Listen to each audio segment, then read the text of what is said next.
So here's the house from out in the front yard, actually standing in the street. And I'm not sure what the last thing I showed y'all is. I've been very busy and haven't been thinking YouTube too much, but you can see the new columns, new paint job after pulling off the siding, the little patch spot where I pulled the chimney down. So that's that side door. You go in right to where the dining room is, dining room table, living room right here, front bedroom. Here's the side of the house. So once again, that side porch door, this is the kitchen area. The sink will go right under here. That's the dining room again. You can see that's the paint job and for the foundation, the paint job for the siding. Those are the old awnings that were on the front, which I'm actually probably going to pressure wash, repaint, and put those back up. Other people aren't a fan of putting these awnings on around the front porch, but the protection you get from rain, keeping things dry, is amazing, and I like them. Here's the house from the left angle. Front porch again. So this is that side bedroom. This is the back bedroom. And then the basement, of course, foundation. I referenced the electric earlier, so we'll take a look at that real quick. We'll zoom in. So you can see that's where the service connects for the old electric service. I mean, it's still hooked up and everything, but that's right there. And then here is the new service entrance. So that's, I ran everything through conduit instead of just bringing the bare wire down the wall. Got to keep the sun off the wire, which breaks down the jacket around the wire after a while. Of course, PVC can break down too, but it's going to last a lot longer than that jacket on that pipe. So it just keeps your wire protected from the sun mainly. And it just so happens that the gray PVC conduit is the same gray color as the house, which is pretty funny looking. I mean, good, but it was just funny that it worked out that way. Most all electrical stuff is gray though. So basically comes down through the weatherhead. This is a number 2 it's a 2-gauge wire, and it's 3 wires in there. You got your, I guess, your 2 hots, and then your ground, which I guess acts as a neutral and the ground. I'm not sure how it works technically. I know how to hook this stuff up, but I don't know how it actually is working. Someone can write comments on that if they feel like it. So the conduit comes down into the meter base, and then goes through a little connecting piece into the disconnect. And once again, since the breaker box is not right on the other side of the wall, I have to use a disconnect, which costs $140 plus a lot more wire to get inside, and it's a larger wire, so everything about it's more expensive, but it's just the way it is. This is a 200 amp service, so it's a 200 amp disconnect. There's the ground wire, which runs down to the grounding rod, which is a 10-foot long steel copper plated rod, and you just hammer it into the ground. They make different tools, but I just used a sledgehammer and got on a ladder and just kept hammering until it was in the ground. Then it's got a little wire strap on there that you attach to the ground. The ground runs up and attaches to the ground inside of the disconnect, and where I'm at, it attaches to the disconnect only. There is a little lug in here to attach a ground inside your meter, but the power company in my area will not hook up your meter if you have a ground in there. They'll yank it out before they do it.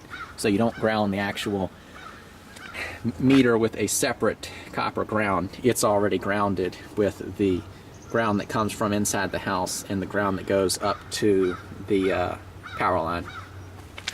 So that's that for that part of the electric. And then this is where the new heat pump's going to sit. This is just an air conditioner, but I'm using the same 30 amp disconnect for the new system. It's being put in, so when I redid the electric, I roughed in to a junction box, which then has the whatever you call that stuff, that weatherproof housing that goes around it where it comes through the concrete block, supplies power to the disconnect, which brings power out to your outdoor unit. And this is an actual fused, a fuse box. You know, there's a fuse in there. It's not just a dummy disconnect or whatever they're called. Here's the old service, which is only 60 amps. It's Barely any electricity in this house at all. It had oil heat. Back porch. So this is that back bedroom, and this is another reason that it makes it a good place to put a bedroom. You don't have your windows to your bedroom aren't right at the ground, so you don't have any peeping toms seeing what you're doing. There's the back porch. So the new roof over the back porch, so you would have seen maybe some of the earlier pictures where that wasn't there.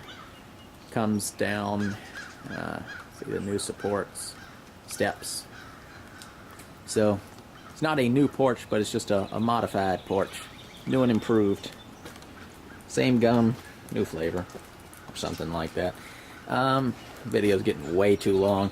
So underneath the back porch, here's the bricks from, well, part of the bricks from the chimney. Basement door, then around the other side. So that's pretty much it. Not going to do too much in the basement now. Well, I'm already down here. Let me just do part of it. This is where all the electric comes through the floor. Right there. Runs, most of it all runs this direction and then over to whatever it needs. But that's just all the wiring for the basement.